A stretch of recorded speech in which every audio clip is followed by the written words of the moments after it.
À la base, donc, ça permet de créer du lien entre les réunions, de pouvoir suivre les projets des uns et des autres. L'intérêt, c'est de pouvoir échanger des photos, des vidéos, poser des questions et donc progresser ensemble grâce à ce média social. Pour moi, en tant qu'animatrice, c'est aussi un moyen rapide de pouvoir sonder, par exemple, pour trouver des dates de rencontres ou pour poser des questions au groupe. Ça me permet aussi de relancer le groupe pour, par exemple, inciter à partager des choses.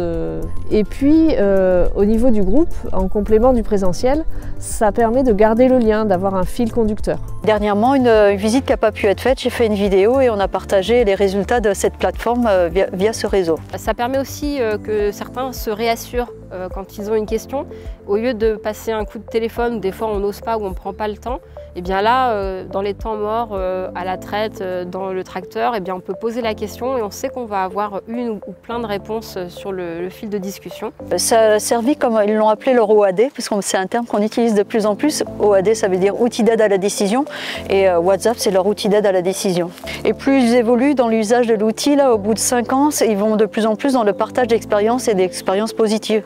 Pour moi, le média social, il apporte d'avoir vraiment une expérience en continu, un suivi en continu des exploitations, c'est-à-dire que quelque chose qu'on a vu sur une exploitation lors d'une journée, eh bien, on va pouvoir le suivre dans le temps si la personne continue de nous publier des photos ou des informations.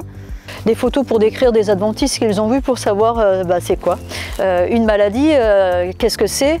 Est-ce que c'est une maladie ou juste une tâche? Et puis, est-ce que c'est pertinent d'intervenir ou pas? C'est l'occasion d'échanger sur des seuils d'intervention. Dans le savoir-faire et l'expérience, c'est au fil du temps qu'elle s'échange et c'est WhatsApp qui l'a vraiment permis.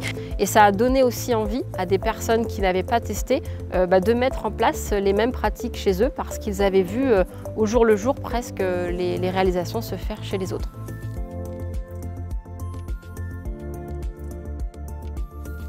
Alors, la première condition, c'est vraiment que tous les agriculteurs soient motivés pour utiliser ce média social. Et s'il y a un ou deux récalcitrants, essayez de les convaincre pour que vraiment tout le monde soit sur le groupe. La principale contrainte, c'est que tous les agriculteurs puissent avoir accès à ce média social. WhatsApp n'est pas venu remplacer les rencontres, on en fait toujours autant, on se rencontre toujours autant au champ ou en salle. Si le groupe en présentiel est peu dynamique ou peu d'échanges, eh bien, le média social n'apportera pas plus en termes d'échanges. Capitaliser, déclencher de nouvelles expérimentations, échanger sur des aspects très techniques, ça se fait plutôt lors des réunions en présentiel.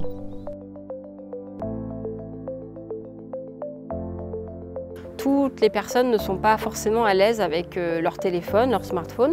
Donc pour mettre en place l'application, pour apprendre à l'utiliser, il a fallu en aider certains plus que d'autres pour télécharger l'application, pour faire les premiers pas sur l'outil.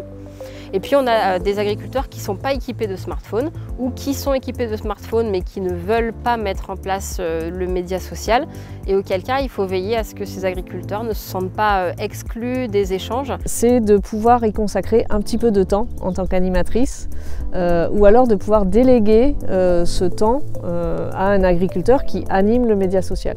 Mon rôle en tant qu'animatrice, c'est plutôt de relancer, de réactiver les échanges au sein du groupe, par exemple en envoyant des questions ou des suggestions de posts de photos par exemple. Mon rôle en tant qu'animatrice, alors au départ, dû à la création du groupe, j'ai beaucoup alimenté en photos et en observations par rapport à mes suivis culture, mais petit à petit, ils se sont appropriés l'outil et c'est eux qui ont partagé de plus en plus et je les laisse de plus en plus répondre. Et si vraiment personne ne répond, je vais apporter des éléments. J'ai mis en place des règles explicites, notamment à la création du groupe et lors des nouvelles arrivées dans le groupe WhatsApp.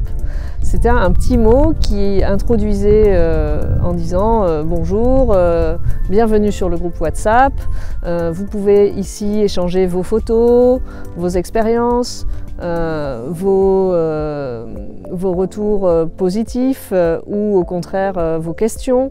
Donc ça introduisait finalement quelques règles qui ont tout de suite été intégrées par le groupe. Le groupe s'interdit d'échanger sur des sujets politiques. Ensuite, il reste toujours dans la bienveillance Et puis, il y a aussi le fait de ne pas trop dévier sur des sujets personnels, même si l'humour et la convivialité existent évidemment dans le groupe, comme dans la vraie vie. Si j'ai eu à jouer le rôle de modératrice une ou deux fois, c'était par rapport aux sources, parce qu'ils ont partagé des articles qui pouvaient être polémiques un petit peu, mais parce que la source n'avait pas été citée et que l'article finalement n'était pas si complet. Et quand on partageait l'article complet, qu'on allait chercher la source, c'est éviter toute polémique.